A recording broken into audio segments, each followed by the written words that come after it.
आज का टॉपिक है स्ट्रिंग फंक्शंस। टेक्स्ट डेटा को क्लीन करो।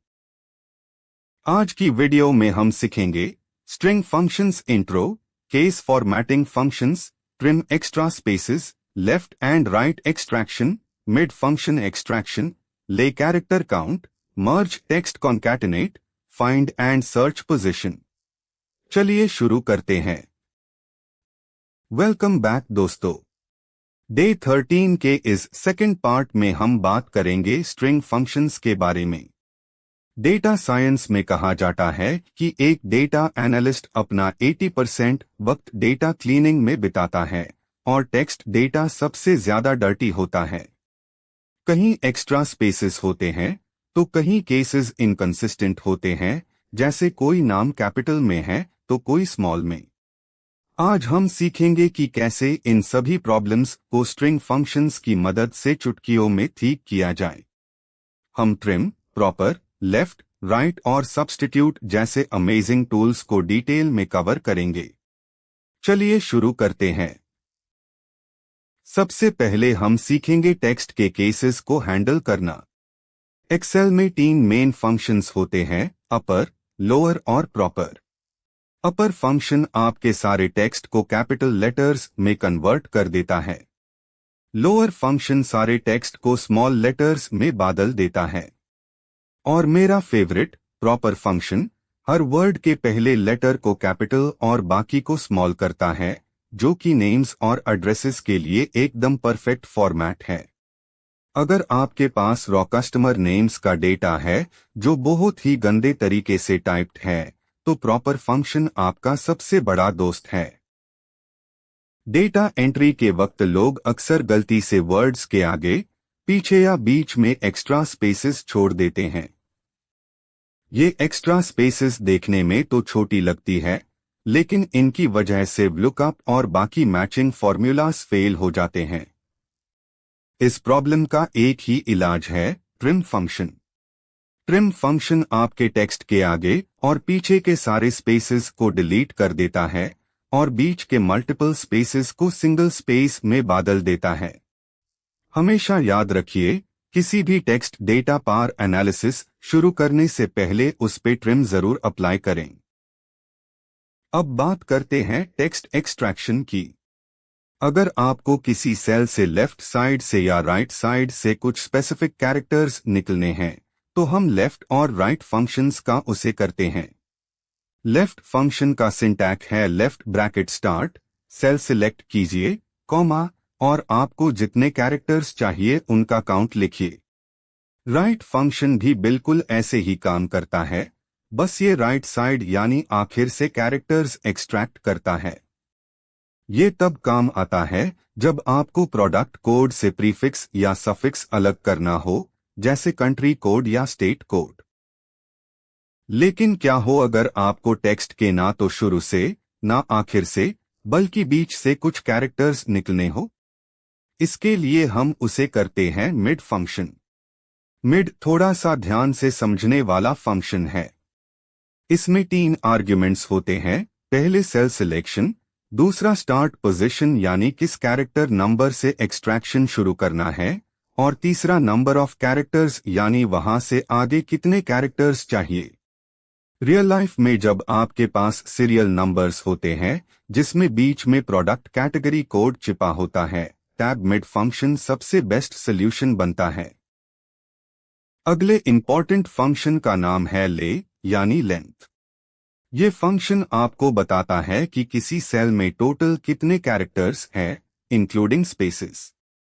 इसका सिंटैक्स सबसे सिंपल है, ले ब्रैकेट स्टार्ट और सेल सिलेक्ट कीजिए। इसका यूज रियल लाइफ में डेटा वैलिडेशन के लिए किया जाता है। मान लीजिए आपके पास फोन नंबर्स या पैन कार्ड नंबर्स का डेटा है और आपको चेक करना है कि कहीं कोई कैरेक्टर मिस तो नहीं है। अगर पैन कार्ड सेल की लेंथ 10 नहीं है, तो आप समझ जाएंगे कि इस डेटा एंट्री में कोई गड़बड़ है। अब सीखते हैं डू या डू से ज्यादा सेल्स के टेक्स्ट को आपस में जोड़ना। इसके लिए हम कॉन्कैट या कॉन्कैटिनेट फंक्शन का उसे करते हैं और इसका एक आसान ऑल्टरनेट शॉर्टकट है एम्परसैंड सिंबल यानी एंड का साइन। जब आप डू टेक्स्ट को जोड़ते हैं तो याद रखिए कि बीच में स्पेस डीन के लिए आपको डबल कोट्स के अंदर स्पेस देना पड़ेगा, जैसे ampersand double quote space double quote ampersand. इसका सबसे बड़ा यूज टैब होता है जब आपको फर्स्ट नेम और लास्ट नेम को जोड़कर एक फुल नेम बनाना हो। अगर आपको किसी बेड टेक्स्ट में से किसी स्पेसिफिक कैरेक्टर की पोजीशन ढूंढनी है तो आप फाइंड या सर्च फंक्शन का उसे करेंगे। दोनों में एक हाई डिफरेंस है, फाइंड केस सेंसिटिव होता है और सर्च केस सेंसिटिव नहीं होता। इसका सिंटैक है find bracket start double quotes में वो कैरेक्टर जो ढूंढना है, कॉमा सेल एड्रेस। इसका रियल लाइफ यूज टैब होता है जब आपको ईमेल एड्रेस से @ का साइन ढूंढना हो ताकि आप उसकी पोजीशन का उसे करके डोमेन नेम को यूजर नेम से अलग कर सके। ये डायनामिक एक्सट्रैक्शन का पहला स्टेप है। डेटा क्लीनिंग में अक्सर ह्यूम किसी गलत कैरेक्टर को सही कैरेक्टर से रिप्लेस करना पड़ता है। इसके लिए हम सब्स्टिट्यूट फंक्शन यूज करते हैं। इसका सिंटैक बहुत सिंपल है, substitute bracket start cell select कीजिए, कॉमा ओल्ड टेक्स्ट जो बदलना है, कॉमा न्यू टेक्स्ट जो लगाना है। जैसे अगर आपके फोन नंबर्स में डैश लगा हुआ है और आप उसे हटाना चाहते हैं तो आप सब्स्टिट्यूट की मदद से डैश को एम्प्टी स्पेस से रिप्लेस कर सकते हैं। ये फंक्शन बल्क रिप्लेस के लिए फाइंड एंड रिप्लेस फीचर से भी ज्यादा सेफ और डायनामिक है। अब वक्त है एक प्रो टिप का। रियल वर्ल्ड में हम कभी भी एक सिंगल फॉर्मूला यूज नहीं करते, हम फॉर्मूलास को नेस्ट करते हैं, यानी एक के अंदर दूसरा फॉर्मूला डालते हैं। सबसे पावरफुल कॉम्बिनेशन है प्रॉपर के अंदर ट्रिम फंक्शन को नेस्ट करना। जब आप लिखते हैं proper bracket start trim bracket start cell select और डू ब्रैकेट्स क्लोज तो आपका टेक्स्ट एक ही बार में क्लीन भी हो जाता है और उसका केस भी परफेक्ट टाइटल केस बन जाता है। इस नेस्टेड अप्रोच से आपका काम डबल स्पीड से होने लगता है और एरर्स 0 हो जाते हैं। तो दोस्तों, आज डे 13 पर हमने सीखा कि कैसे स्ट्रिंग फंक्शंस की मदद से हम डर्टी टेक्स्ट डेटा को क्रिस्टल क्लियर बना सकते हैं।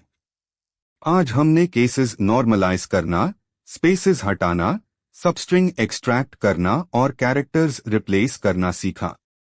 अब आपका चैलेंज ये है, एक फुल ईमेल आईडी से डोमेन नेम जैसे gmail.com या yahoo.com को अलग कीजिए लेफ्ट, राइट और फाइंड फंक्शंस का उसे करके।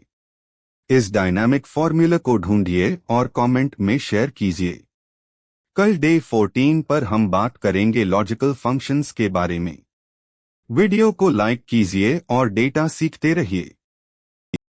Thanks for watching. Please subscribe the channel for daily tutorials.